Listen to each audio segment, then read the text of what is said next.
Hi everyone, I'm wearing a hat because my hair's all messy and I'm about to go in the shower. Probably too much information for you, but there we go. This video is going to be a response to the latest video by Got That Funk, Paul, about how he has problems or trouble in having friendships with men, and the kind of problems that can occur when his female friends, of which he has makes up the vast majority of his friends, get into relationships, and the problems that can cause and frictions and whatnot.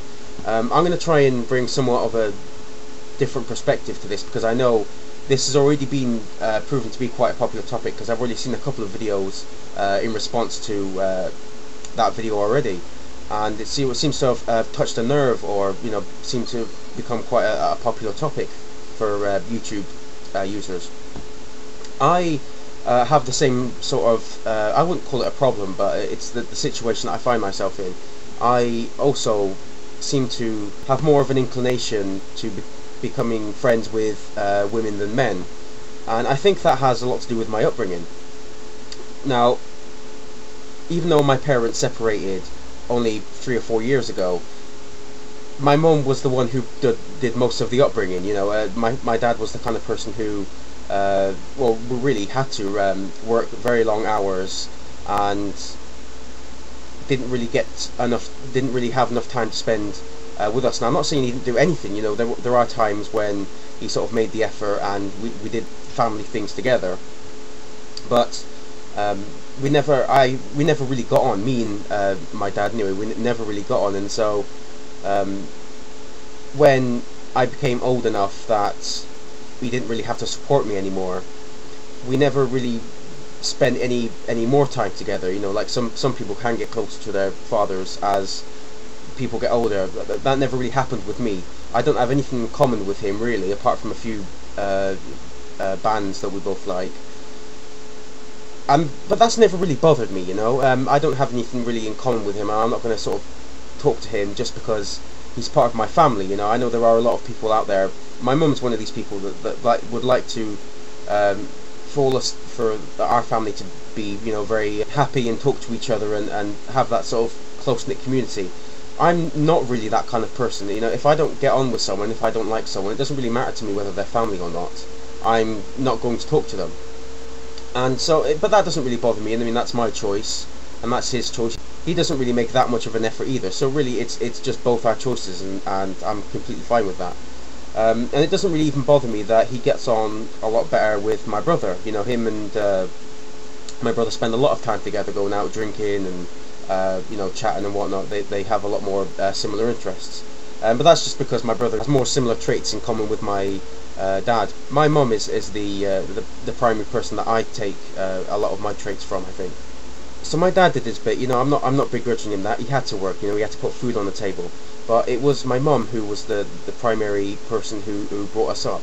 And even in my extended family, it was that way. My mum's dad died when I was about 11, I think. So I only have a few very scant thoughts of him. And my dad's dad lived 400 or 500 miles away from where we live, so I didn't really get to see him either. And so the primary people I remember around me during my childhood years was my mum's mum, and my great aunt, which would be my mum's sister. Of course there was my brother, but he's younger than me, and I didn't really think of him as any sort of authority figure which really molded me into the person I am. Of course, I had male teachers, but I never really kind of got on with them well enough that they imparted any sort of wisdom with me, or that they taught me things that I still keep to this day. And so growing up, it was really basically my mum and various other females connected to her side of the family.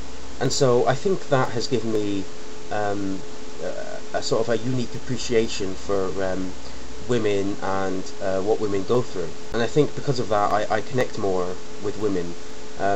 My last male best friend I had was when I was a kid, before I started living here in Bristol. For quite a few years, my best friend was an American friend I have that I've known for over 10 years, and now I'm in a relationship with my girlfriend Katie. She's become my best friend. So it really has been a case of finding out that I get on well with women, and I think I said because of my upbringing, I think this is what is the cause of this.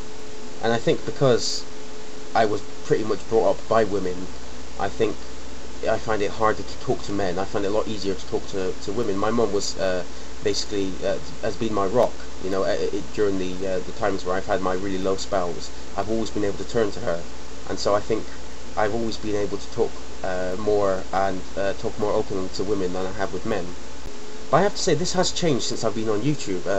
I've made a lot of male friends, friends that hopefully I'll be meeting up again with in Liverpool, because I'm hopefully going to the next YouTube meetup, and hopefully things are changing for the better. And I think I do find it harder to talk to men sometimes, because I think that there haven't been that many male role models in my life, so I think it's made it a little bit more difficult for me to talk to males than it has to females. But that's not to say that I cannot like my male friends as much as my female friends. I've made a few male friends on here that on YouTube. I mean, that I think I can see myself being very good friends with them for years to come, because they just seem like genuinely nice people. And once I get past that initial sort of hesitation, I think that I can have as good a relationship with a man as I can with a woman. But I just wanted to add my tuppence worth into this conversation. I thought I had something different to bring, and hopefully the video wasn't too boring for everyone. So yeah, I hope everyone's doing okay. Hopefully should be doing some more videos in the coming weeks. I've got a couple of new video topics, so stay tuned for that, and cheerio.